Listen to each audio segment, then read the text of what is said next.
we already got earlier, is it is a great lockdown hero, a good setter to set up for the Nolan and the Herod damage to come through, and to even set up for the penalty zone to just find a more reliable hit.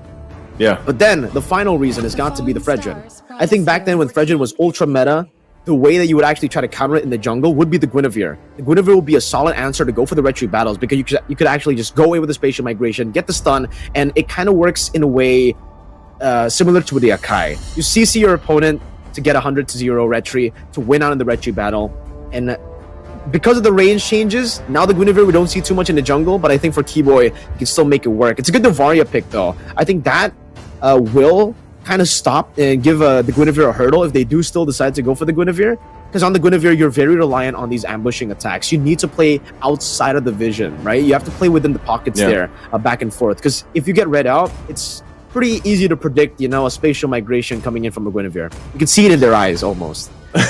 You can see it in their eyes if you were in the first-person view in the Land of Dawn, you know? There it is.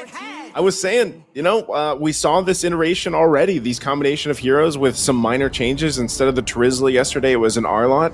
And instead of the Valentina, yes, it was a Loi Yi. Loi Yi was actually picked up. So, you know, the core three there, though, that made it so deadly was the Guinevere, the Nolan, for the most part. Like, early game snowball potential is really there. So I think for Myanmar, as they go in for their last pick, they really need to have a kind of a plan in mind. It's going to be the XP lane, unless this is a crazy flex with the Fredrin. Not sure if that's going to happen, though, but the Yuzhong is open. Not sure if they actually want to do that, or maybe possibly go with something we haven't seen yet. I'm just assuming, you know, they go Yuzhong because that's Yuzhong and Terizla matchup we've seen so many times throughout the Iesf groups, and they go Cho. Okay, so they go the Cho pick, which you're gonna put in the XP lane. What do you think? You think that's good? Do you think this is a good choice? We did see the Cho yesterday, right? I believe Myanmar versus Thailand, Ruby DD actually did play the Cho in the XP. Yeah. So technically, we've already seen that before. He was also able to win, but that was against Thailand. And now against this composition, there's so much anti-CC, so many dashes. I guess the one member you can go for the pickoffs on would be the Nolan. Right now, with the Fracture also, no more, you know, CC immunity, no more kind of built-in Purify with the Fracture. So technically, I see the idea. And especially now that the Cho has been buffed in a way where in the lane, he actually does a lot more damage. That passive has the physical defense shreds. It'll work towards the Roger as well later on in the game. And if you go for these pickoffs, and with Ji Kundo, it allows you to go for the trades a bit more reliably now compared to before when it was a bit shorter. But I'm not a big fan of the Cho in the XP. I think you all know why. Well, let's find out here.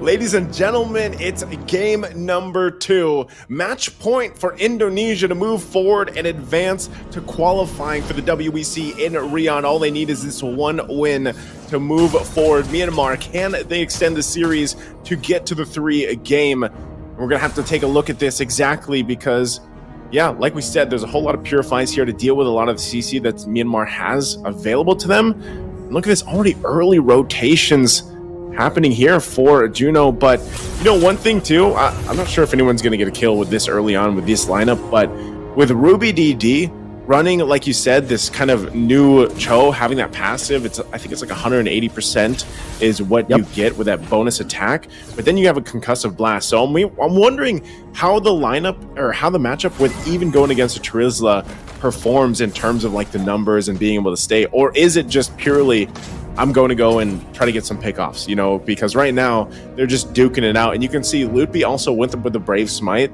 So once he goes with War Axe, most likely he'll be able to just kind of stay in the lane as long as he wants to. So on mid lane, still Albert trying to find early pickoffs, but I just don't think it's going to happen here until these level 4s, especially that Turtle still 30 seconds away. But look at this, Ken fighting for his own XP, and Albert will go ahead and just continue on with this. I think, you know, with Brave Smite, hold on. Down below, Lycan Pounce, Juno going to be caught in the spatial migration as well. Does have the Purify to get out, but the damage is certainly there. Juno will have to respect it by backing away. But back to the Brave Smite.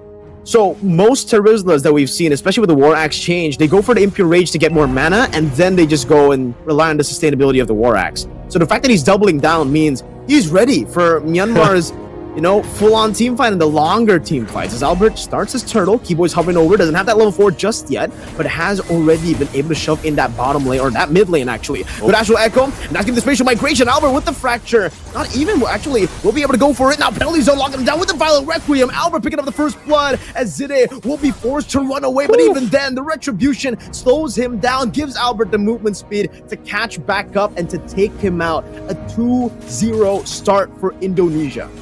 Man, this is what I was saying even yesterday, Mirko. Like, once Albert gets snowballing on any of the assassins that he picks up, he's going to continue to just be very aggressive. So you got to be, if you're Myanmar, you got to be able to answer this. And that might just be also protecting Ken a little bit more, because that pressure could get a little overwhelming. You're seeing nothing locked in first item-wise yet for both teams, but Indonesia getting themselves already 2K ahead against Myanmar with all those exchanges is where they usually start their games. It starts a little bit slower, they get the advantage going, and then it snowballs out of control. We saw this the last time, like I said, continuously with this lineup, these three heroes, the Keyboy on that Guinevere, you have Albert on the Nolan, and of course a CW on the Harith. There's a ton of damage potential that can happen here early on. And for Myanmar, they have tanky enough heroes. But, you know, that's kind of what they're hoping for, that we're just tanky and durable enough to deal with the burst damage that can come through. I mean, even look at this. Ken. Spatial migration again with the violent requiem straight into the fracture, and Zide will be able to get the implosion down. Sans, an implosion as well, not connecting anyone, but Zide will still be melted down slowly but surely for Albert to pick up a killing spree in the first 3 minutes of the game. Deja vu to game 1 yesterday, or game 2.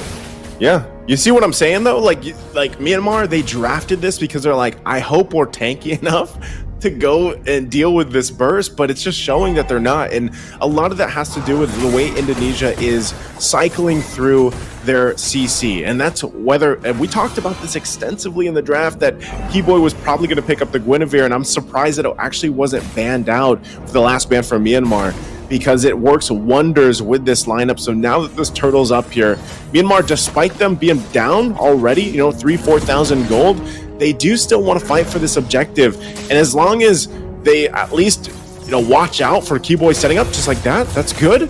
They don't get set up, so at least, you know, they avoid it for now, but still they have to win this battle. Echo going to be dropped down too. They get the vision, but still both teams are ready to go for it. It's going to be a full-on fight. The penalty zone onto Ken, now with the implosion as well, locking him down. Loopy dealing a lot of damage. Ken will be taken out, but just with the hammer swings as CW jumps with the synchro vision, and Albert gets rid of the frontliners. Juno completely zoned away. They're being overwhelmed by damage. Another spatial migration into the violent requiem. Keyboy finding an angle to attack again, and Justin doesn't have mana to play with. Oh no, no astral recall means that Albert can just walk up fracture, and now the lethal ignition taking down slowly but surely. Albert fadeaway kill under the tier 2 as he now goes for the steal. I don't think he'll be able to do so. Ken has the retribution, but man, Albert's already 3 levels ahead.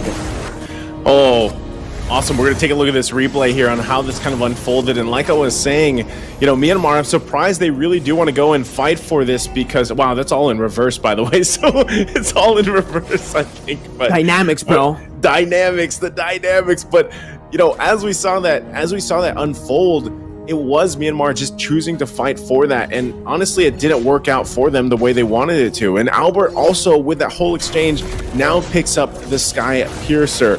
And look at Keyboy. Like, this is just how confident Keyboy is with this Guinevere. Given the information, he's the walking ward.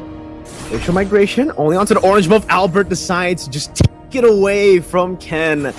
Being 4 levels ahead, it does, you know, look quite easy to go for these steals. But, man, the fact that he was... What is up with Albert on the assassins? It just... Do you remember last game? You know, he played the Baksha. It looked like, okay, he's good. But on the assassins, it's a different level entirely. Ruby DD. No, I don't think you can really even go for this. Loopy going to be able to out-damage Ruby DD. And that's right, Keyboy! Again with the Violent Requiem, locking Justin up as Loopy goes in for the hammer swing, and Keyboy gets out. Albert with Fracture, now CW goes over the spot for Sans again with the Implosion Steal to corral them together for that collapse. 11-0, and now it's going to be Ruby DD who gets slain by CW.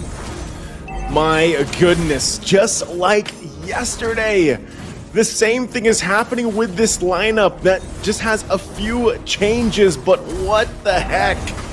Indonesia just pulling forward. Again, Myanmar, you guys have to understand, Myanmar was basically undefeated in the group stage. They just dominated time and time again, and now Indonesia, even though they lost in the group stage, at this point it looks like they are playing perfectly with this lineup, with this composition of heroes even. And Albert, yet to be killed, yet to be stopped, picks up a malefic roar. I don't even know what Myanmar can do at this point. They have to somehow, some way allow Juno to get online, and this is exactly why I say, man, I don't like Roger in the gold lane. I'd rather have him in the jungle because it's just so difficult for him to farm up at this point to get the space that he needs to work with. And I mean, you're looking at the disparity in terms of the gold. He's also just very far behind CW right now. He hasn't died, which is great, but look at all the setup potential you have with these heroes, and you have no follow-up. If he enters, if Juno tries to go in, even Lycan pounce in, he's probably going to get blown up before he gets a chance to get a hit off. No, that's the troubling part about having this Roger in the gold lane. And so now you're forced, hold on. We're going to be locked down. By the way, the dragon as well, and Keyboy will be locked down by everything in the kitchen sink to get Myanmar their first kill in the game. CW going for the chase though. Opposite Zaman Force will not be able to fully go for that kill onto Juno, who still has the Purify, but Indonesia wanna utilize this resource advantage now. As Ruby DD walks up again with the Shunpu, it's gonna be Albert walking up, dealing some damage back onto Ken, forcing him to half HP as Sans deals with them in the back as well, isolating and zoning them away from this tier 2 in the mid lane. Oh, Sans also picks up the implosion, so we might have to keep an eye on a possible play. Doesn't have a flicker, it went with the Purify instead, but can still possibly use that in a quite a surprising way. You'll have to see it unfold. Taking a look at the items real quick too, you can see them coming into place already. CW has those 3 items working on the next here. Could be a Holy Crystal next, or just going into even some more penetration, because right now there's just too much damage overloading Myanmar. When they get a pick off with Ruby DD, it's great, but he has to do so much work to get it through. So as they try to defend this tier 2 turret, look at this. Albert's just going to go ahead and start up the Lord. He doesn't need the rest of the team to come here. They can just keep this, Myanmar at bay from even entering their jungle. Ruby DD, like, just trying to make something happen will just get poked down, and that's just Sans. Sans is 0-0 in 10. It's nearly impossible to get the kill on this Valentina. So with that, Myanmar is going to find themselves once again on the defensive, trying to hold on the best they can. For Indonesia, with the tools they have and the fact that Sans has an implosion, they could possibly force this situation in here. And shields are going to be popped already before that Lord even gets there. Holy Crystal just picked up by CW, so the damage is now even further ahead for Indonesia in terms of potential. Myanmar on the defense. A lot of battle spells already back up. Oh, it's gonna be just almost decimated there by the fracture penalty zone on the 3 Lepay. Again with the engage, and now he's gonna put Zaman Force onto the back, doing all the damage. Ruby DD will lose his life, and Side as well just gets melted down, completely obliterated under the base turret as Indonesia continue the siege. Now into the top lane. That's gonna be base turret number 2 taken down as Lippy zones them again with some damage on that hammer, swinging it by Ken. Going to take a little bit of that as Sans again also goes for the splash. Albert looking for the play. Keyboy again with the spatial migration into the winter crown as he pops into Battle Requiem, and look at Justin, who can't even defend. Juno forced back all the way to the fountain, and Ruby DD spawns back in. But Indonesia, 16-1, have just dominated Myanmar in a clean sweep. Oh man, a clean sweep. My goodness, the ending there, like, I knew that they were very far ahead, Mirko. I knew that, it was highly likely